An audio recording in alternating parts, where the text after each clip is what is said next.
হচ্ছে দই।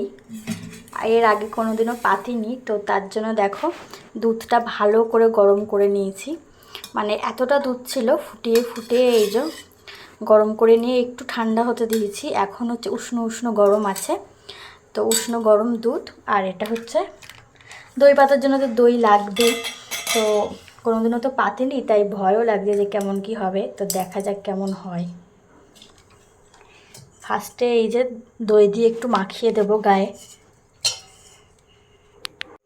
তো এই যে যে পাত্রে আর কি দই পাতবো, সেই পাত্রে ভালো করে দইটাকে আর মাখিয়ে নিয়েছি। তো এবার এই দুধটা এটাতে ঢেলে দেব। তো দুধটা এটার মধ্যে ঢেলে দিচ্ছি। এই যে, তো এবার এর উপর একটা পেপার দেব, পেপার দিয়ে পেপারটাকে বেঁধে দেব। এই দেখো পেপার দিয়ে এই যে মানে পাত্রের মুখটা ভালো করে এই যে দড়ি দিয়ে ভালো করে বেঁধে দিলাম। তো এটা এবার রেখে দেবো সারা রাত। আর কাল সকালবেলা যখন মানে খুলবো তখন তোমাদের দেখাবো, যদি হয় তাও দেখাবো, না হলে তাও দেখাবো।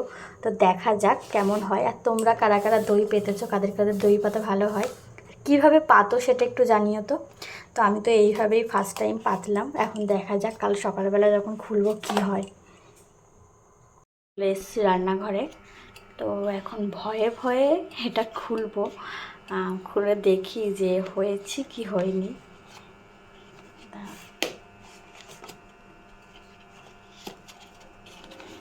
ভয়ও লাগছে, আগে কোনোদিন পাতিনি তো।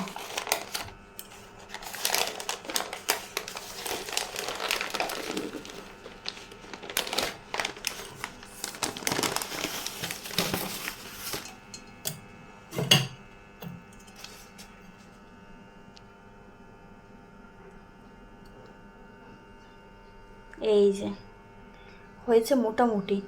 এটা এখন ফ্রিজে রাখবো। বুঝতে পারছি না যে ঠিকঠাক হয়েছে কি না।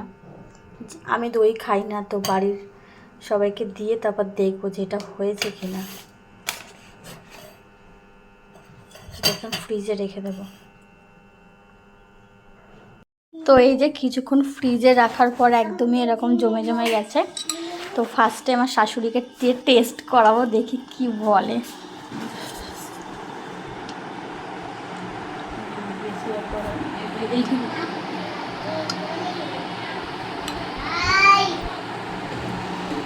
তো এই যে টেস্ট করুক, দেখি কি বলে। কেন